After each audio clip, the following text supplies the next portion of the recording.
place, the agency will need resources. Because when Mr. Graves asked a question, addressed a question to you about how does this agency compare to other agencies, we have to answer the way you answer it, but also take into account that this is the agency where for the last 6-7 years the budget was cut by almost 40%. That's another factor that we need to, element that we need to factor in. Mr. Luetkemeyer. Thank you, Madam Chair. Ms. Mills, the committee has heard that you and your staff have been approving contracts requested by the Office of Inspector General, and we're concerned that this could interfere with an ongoing investigation of the Inspector General in violation of the Inspector General statute. Are you approving contracts requested by the Inspector General's office? And if you are, how are you ensuring that there is no interference with the ongoing investigation of the Inspector General's office?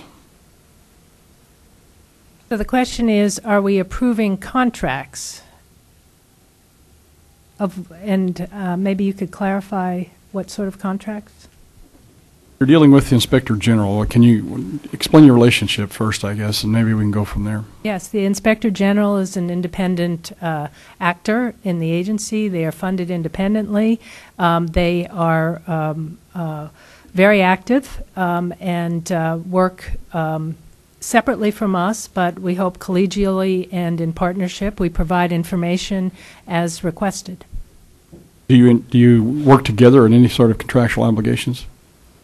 Not to my understanding, but I'm happy to get back to you with an answer on that for the record.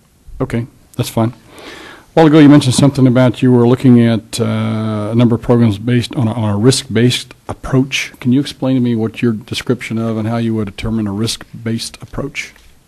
Yes, there's 2 times I think I mentioned that. One, overall, we have a senior risk team that looks at a number of things because although we have small risk teams that go program by program, we are now looking more on a comprehensive basis on a senior level about how much risk are we taking on in various aspects of what we do. And consciously, for instance, in the ARC program, there may be a mandate or we may decide that a program should be a higher risk program. We should do that consciously. So I assume when you talk about risk, you're talking about how you discern how you evaluate a loan application and whether you're willing to look at, say, somebody who's less financially able or less financially stable. Is that where you're going with this? So, for instance, the ARC loan program that is part of the Recovery Act is a much riskier program than the SBA usually does in its profile. And we expect very high default rates from that program. But it's a very important program for this particular time. It is for viable businesses who are experiencing some difficulty, but it's a bridge over troubled water for them. So we are making a conscious assessment that that's a program we're executing as part of the Recovery Act, but it's also a program that is not within our normal risk profile. So that's one of the risk assessments. At what point do you pull back on a program if you feel it's becoming too risky? Well, we set the parameters in the beginning. What are your parameters? About what the default rates will be. We work a model. What are your default rate specifications? The default rate specification was in a model that we built with OMB, and it's quite high. It's over 60% for the ARC loans. And that is well beyond what we have in any of our other programs.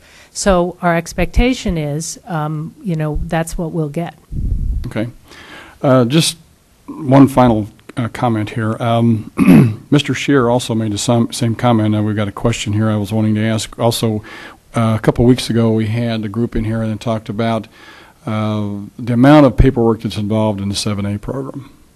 And Mr. Scheer made the same comment a minute ago, that it was so cumbersome that many of the people were refusing to participate because of that. Have you looked into that at all, or do you have any plans, or is it on your radar at all to try and do something about the paperwork? My family's in the banking business as well. I used to do this. It's horrible, absolutely horrible. And to go through this process, and a minute ago you made the comment that you, on your disaster relief program here, went up to 14 days to 18 days. I just wish that it was 14 to 18 days on a SBA bank loan. Well, actually, it's less on an SBA bank loan. I believe it's under 7 business days. 5 to 7 business days That's on my an area. SBA That's fine. Go ahead. bank loan. But that's because since we have done process reengineering, that's a continuous task. I'm a big advocate of process reengineering, and we need to make these programs effective and efficient for the borrower while maintaining the oversight and getting the information and calculating the information we need so that we have good loans. But we have significantly reduced the turnaround time and made the process much more friendly for the bank and the borrower.